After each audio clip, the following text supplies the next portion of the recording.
All right, so here we go. Service call, carrier furnace, no heat, it's in lockout. Let's see what we got for a code. 1, 1, 2, 3. So this carrier furnace is different. It has two different speeds of flash. There's a fast flash and a slow flash. So this one's given me, let's watch it again. 1 fast, 1, 2, 3. 3 slow. 1 long and 3 slow. So let's see what they say about that. Grab the ladder.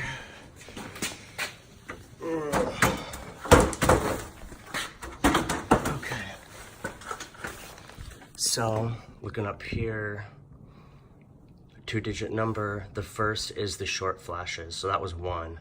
And the second is the long, which was 3. So we're looking at 3, 1, 3. Limit or flame rollout switch lockout.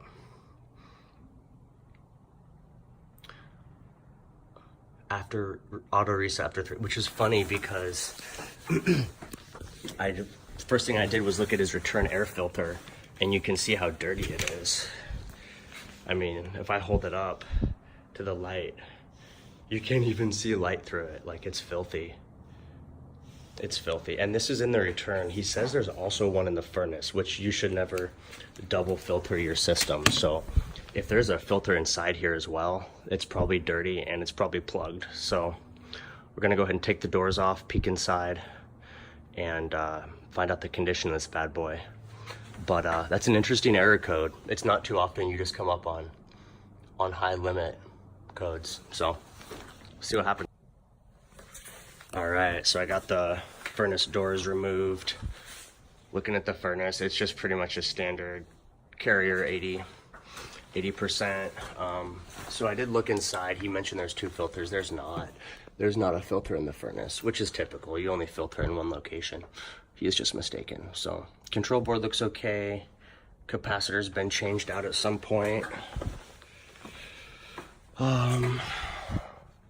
What else we got going on? It doesn't look terrible inside, just as far as being dirty. What year is this thing? It's a 96. 3196, so it's definitely an older furnace. Igniter looks pretty bad. If I get him, see if I can get the camera in there. There we go. So you can see the igniter. See if I can focus on it. Anyway, the igniter's got, you know, white spots on it. It's looking pretty gnarly. You just can't really see it in the video. Anyway, igniter looks pretty funky. Everything else looks pretty original.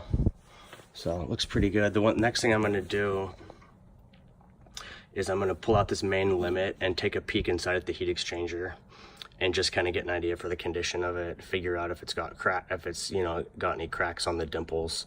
You know, these carriers pretty much always crack in the same spot. So we'll go ahead and pull this out and take a peek.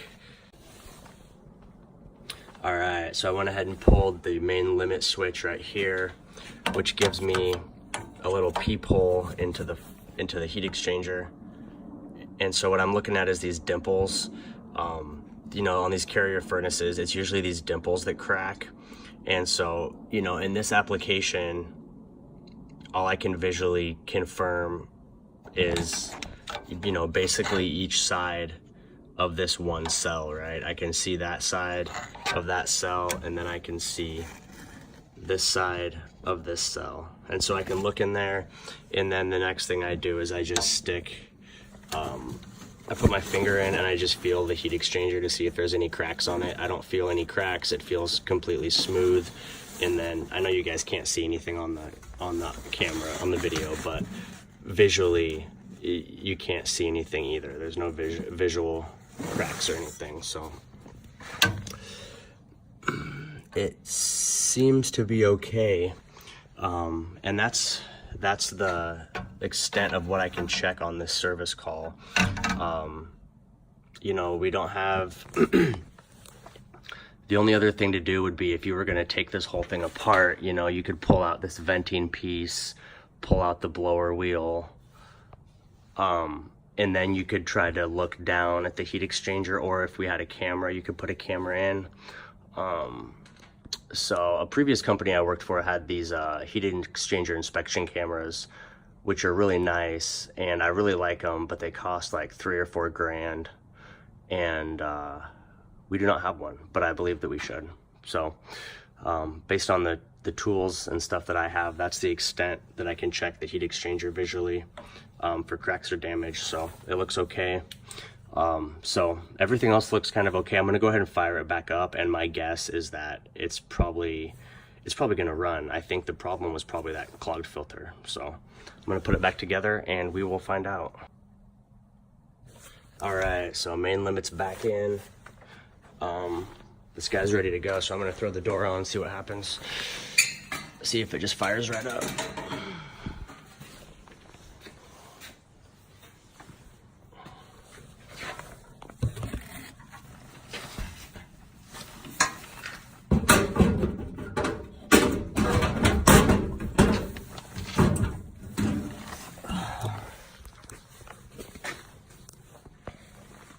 All right, put the panel back on. 1, 1, 2, 3. Oops, wait a minute. 1 fast, 1, 2. 1 fast, 1, 2. So it's giving me error code 12. What's 12? Blower on after power up. Ooh. The blower is supposed to be running right now, but it's not. So that's probably, that must be why the furnace overheated. The blower's bad. Okay, so now we gotta take the door back off and we gotta test the blower motor. So it's a little bit different than what we first thought, isn't it? So let's go ahead and do that. We're gonna dig in, pull this door off, check the blower.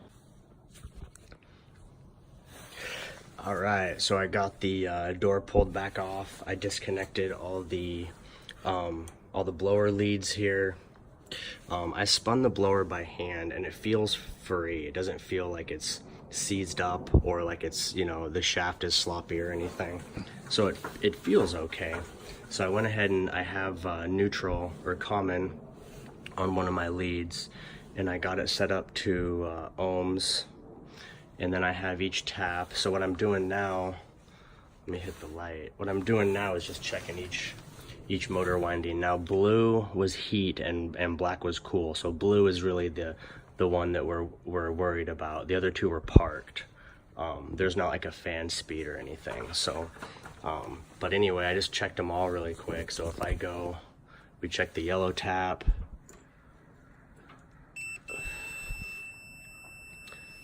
And we see we got, let's see what it evens out at. 5.495, about 4.7. The red tap, check this one out. Red tap.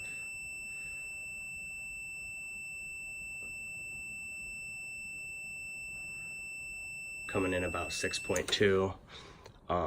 The blue tap, which is the heat tap, which is the one, well, when it runs blower, we'll see. So blue tap, what are we getting? 7, 6, 5, looks like about 5.5. And the black tap,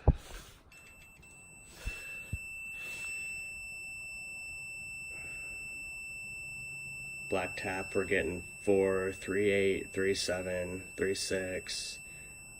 Getting about 3.6 on the black tap. So everything looks good. The highest speed, the black is the lowest number. I mean, mechanically, the blower motor looks good. Not mechanically, but electrically, it looks okay. So that makes me wonder, maybe the board is not putting out what we need. So that's going to be the next test here, is let's see what the board's doing.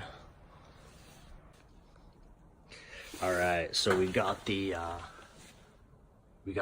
cool and the heat taps back in place. The yellow and red I left disconnected. They were just parked anyway on those 2 spare terminals, so those don't matter. Here's my multimeter. I'm gonna see if this is a ground. I just stuck it into that box, but I bet we'll find ground there, so take a look. Oh, I need my door switch. My door switch bypass right here. If you guys don't have one of these, if you're I don't know, maybe you're not really an HVAC guy, and you know, but you work on HVAC sometimes. They sell these at the HVAC parts house. This is Supco. Definitely works better than their magnetic jumpers. But anyway, so it just basically magnets onto the furnace, and then you slide it in, and it holds in that door switch. And then we look at the board, you see it's calling for blower. I heard a relay click. On the board, but as we can tell, there's no blower running right now. So let's look for voltage. I'm gonna look at the heat tap. Oops, I want voltage. It gave me a little wah wah. AC voltage. Okay, so let's look down here. This is the heat tap. Baby blue, no voltage. And then that's the cooling tap, no voltage. So let's pull those out. We know they're dead. We'll just double check here. Oh, you know what, first let's check something that we know has voltage, so we know that ground is working. So if we go up to the red, what do we got? 27 volts. Red is 27 volts, so we know that our ground is good. And then we'll come back, we'll look at the cool tap, nothing. We'll look at the heat tap, nothing. So, no voltage to the blower motor. Bad control board is gonna be the solution to this guy.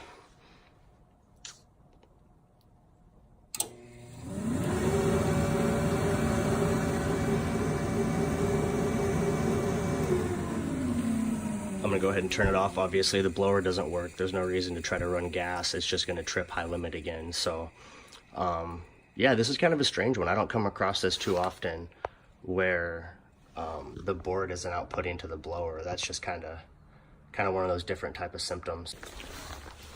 All right, so I went and got the parts.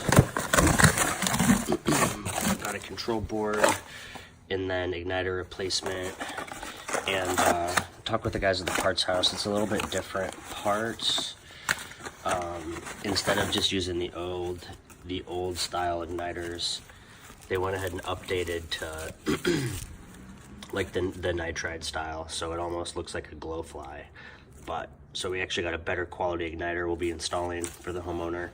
And then this control board is also, it's kind of a universal, and so we'll be using some different parts to convert it over and make it all function, but should be pretty smooth, pretty easy going in, so we'll see.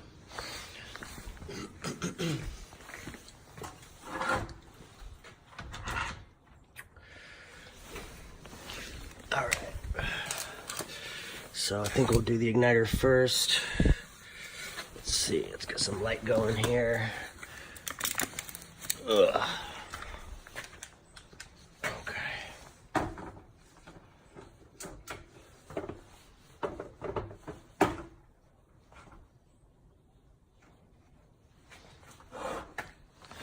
All right.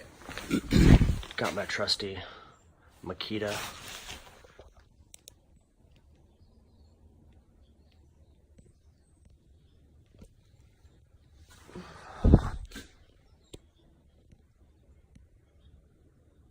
Okay. So, first thing I'll do is disconnect it. That's easier to do while the igniter is still in place. Let me get my pliers.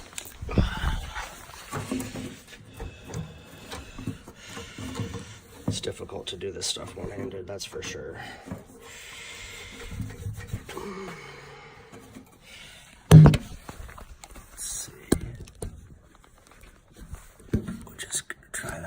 See how that looks.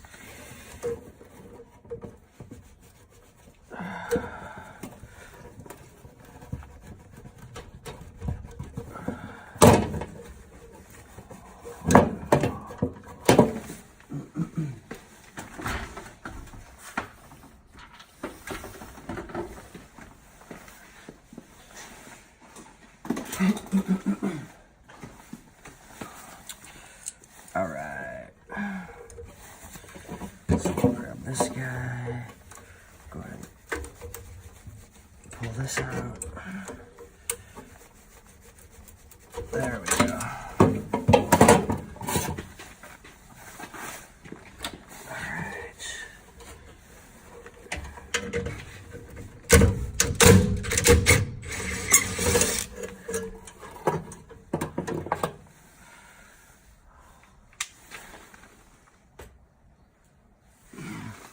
Alright, so here's the old style igniter.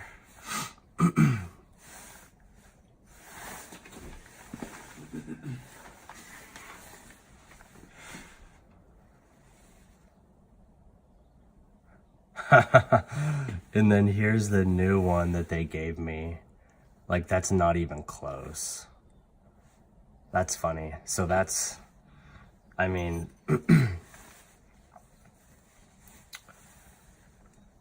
the pins, the connectors aren't even the same. Let's see if you guys can see that. So the connectors aren't even the same. One's rectangle and one's got like a point on it. So, I mean, this is definitely not. The guy at the parts house told me it was some kind of like a retrofit kit, but he clearly just got the wrong part number. Right? I mean, well, no, I'm digging through this kit. So I've never done one of these kits before, but I'm digging through it and they have an adapter that'll make that work. And then they have like a mounting plate as well. So actually, it looks like we got everything we need to make this repair happen. Funny. So we'll go ahead and put it together. I take it back, parts guy. You did a good job.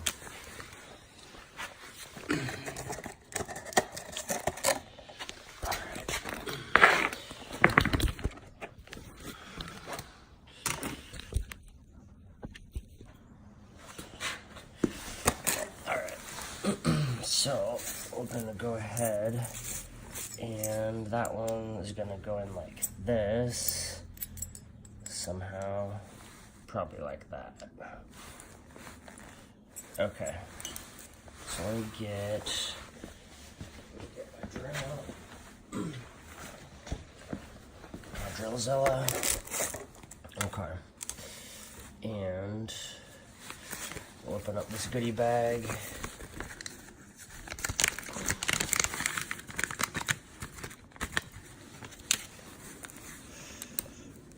Use one of the new screws, drop that in,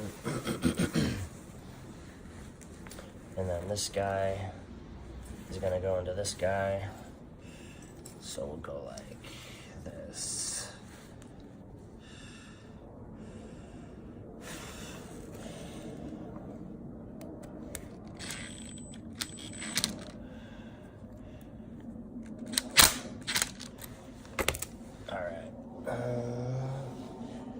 Let's see.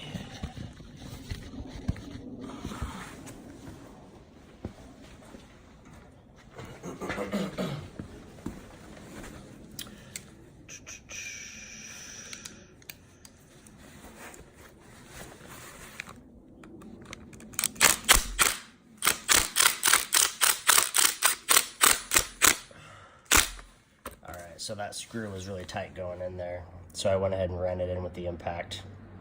So I've got that. So now you can see it's basically, they'll both fit, and then we got to get that shape plug out of that shape plug. So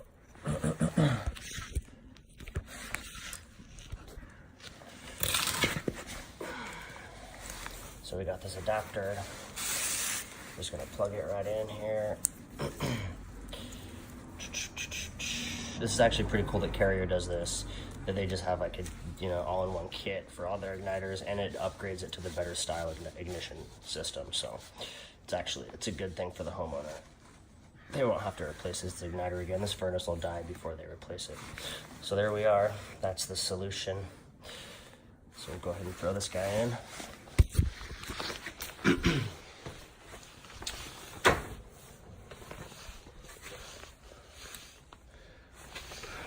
one. And then go up here.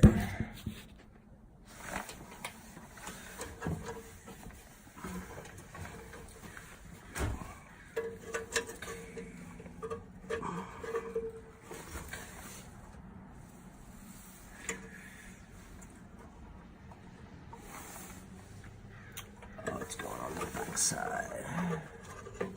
Okay.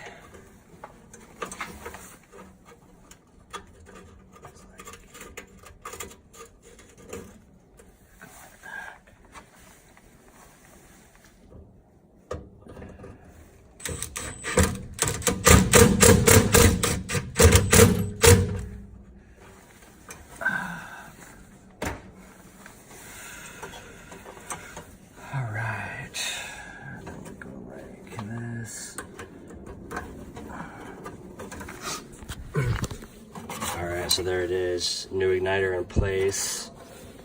New harness. So igniter change out complete. Now we're gonna do the control board. Alright, quick video. I'm trying to make these clips a little bit shorter so you're not having to watch an hour-long thing. So, got the thermostat wire pulled off the main board. The next thing is I'm gonna just go ahead and pull the board out, which is gonna be these 2 screws right here. And then once you pull those, that whole metal sleeve should come out. And then once I have the metal sleeve out, I can swap the board, reattach the stat wires, and then lock that metal sleeve back into place. All right, got the board out right here, so I just let it hang. Gotta be careful you don't hit the switch right there and kick on power, but cool thing is now that whole metal piece is out, so now I have easy access to go ahead and remove the old board, plug in the new board, and yeah, it'll be easy to work on from up here. So here we go. All right, so here's another situation where I'm trying to use this Malco nut driver, but you can see how close the screw is to this circuit board here, so I can't get it to seat because of how close it is. So just another time where, you know, normally I would just swap out to another bit, but I'm just going to use this Klein 11-in-1 for now. But just another situation where that Malco nut driver doesn't work, so kind of a bummer. All right, so new board in hand, old board hanging.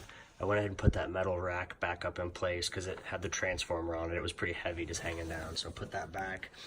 As you can see, the new board goes to a different style connectors, so they gave me these little patch cables. So that's all gonna clip into this guy. And so now we'll go ahead, we'll throw this guy up in place, and then we'll start moving all the wires from this board to the new board. All right, so I got the new board in place. Looks like kind of a mess right now, and I'll go through and zip tie and clean everything up, but back in place. There's the old board. It's got all the new connectors in it. So the only thing I haven't connected yet is the L1 line. So this is L1. This is from the safety switch, power into the board, and then from there it goes out to all the components. But check this out. This wire right here needs to plug in clear up over here. That's where L1 is at. So if I stretch it out, you can see it's not even close to being able to fit, and there's no extra parts in the goodie bag for me to extend this. So what I'm going to do is I always save leads. So this was actually from a Honeywell control board I replaced a couple weeks ago, and they gave me a bunch of these extra just female to male extensions. So what I'm going to do is wrap this in black electrical tape so it's black in color, and then I'm going to clip it into that and clip it into the L1, and we should be good to fire off the furnace. All right, here we go, moment of truth. Everything's all back in place. This guy right here, this is the wire that was white that I just taped with black electrical tape. That way everybody knows that's an L1. So that guy's all connected.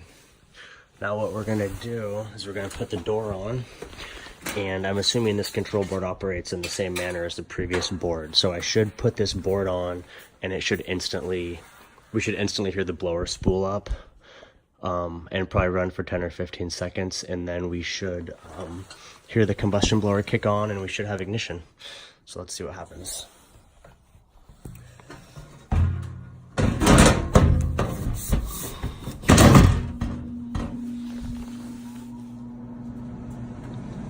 So there we are.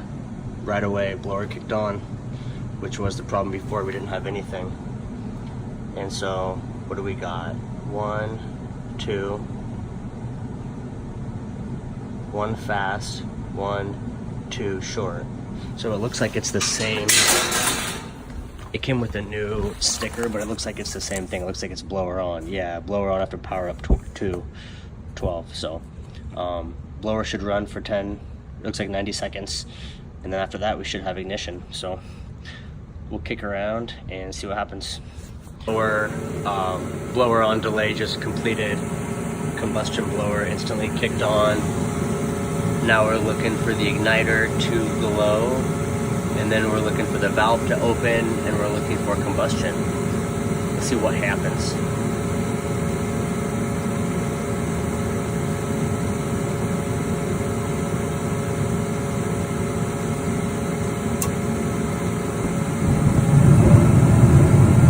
There she is. Takeoff. Board changed out, igniter changed out. That's it, boys. Another happy client. Time to get out there, enjoy some of the sun.